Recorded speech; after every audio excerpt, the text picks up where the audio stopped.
This is TradeFlow News, bringing you relevant news and insights from around the world. TradeFlow News, enabling trade for SMEs and economies worldwide. These are some of the key topics that we will be looking into in today's program.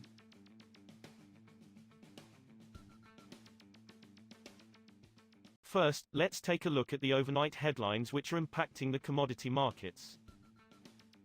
The new tariffs imposed by U.S. President Donald Trump on imports from Canada, Mexico, and China are likely to have a limited near-term impact on global oil and gas prices, Goldman Sachs said in a note on Sunday.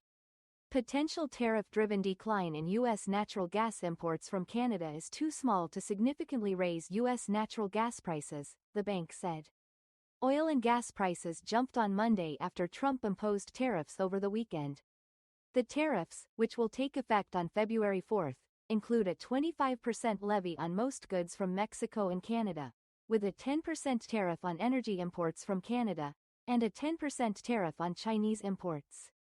Oil prices jumped on Monday after U.S. President Donald Trump imposed tariffs on Canada, Mexico and China, raising fears of crude supply disruption from the two biggest suppliers to the U.S., but the prospect of lower fuel demand capped gains.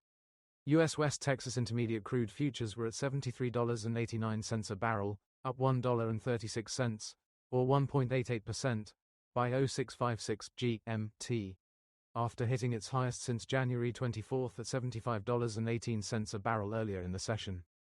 Trump on Saturday ordered sweeping tariffs on goods from Mexico, Canada and China, kicking off a trade war that could dent global growth and reignite inflation.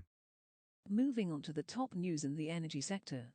Big oil executives this week saw little prospect of a near-term improvement in refinery profits after Chevron, ExxonMobil and Shell all reported fourth-quarter earnings that were hit hard by a downturn in the margins for producing fuel.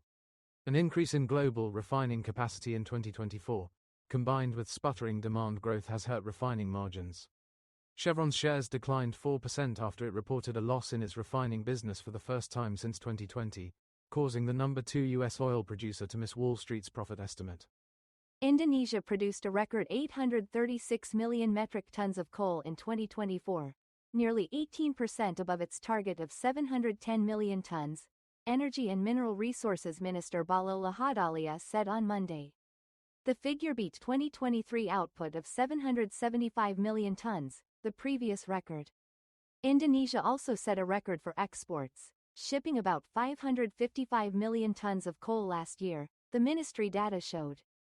Indonesia is the world's largest exporter of thermal coal.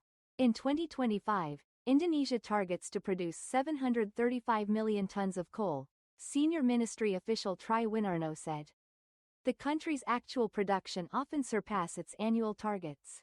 Next, we have the top news in metal market. Prices of industrial metals and agricultural products took a hit on Monday as U.S. President Donald Trump's tariffs on Canada, Mexico and China sparked concerns over raw material demand and global economic growth. Gold prices eased from record highs on a stronger U.S. dollar, although trade tensions are likely to push prices of safe haven precious metals higher, analysts said.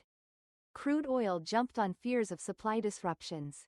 If the tariffs were to remain in place as announced indefinitely, they would represent an enormous negative shock for the Canadian and Mexican economies, ANZ said. Most base metals in London slipped on Monday, with copper hitting a 4-week low, as U.S. President Donald Trump's 10% tariff on imports from top metals consumer China fueled trade war concerns and added to market uncertainty.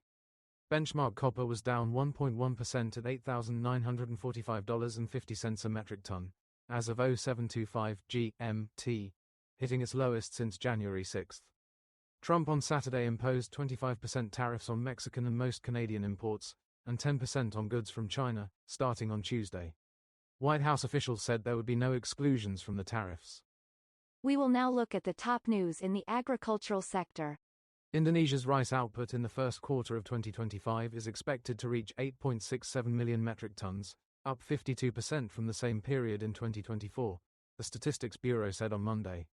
Last year's rice output was 30.62 million tons, down 1.5% from 2023, the Bureau said.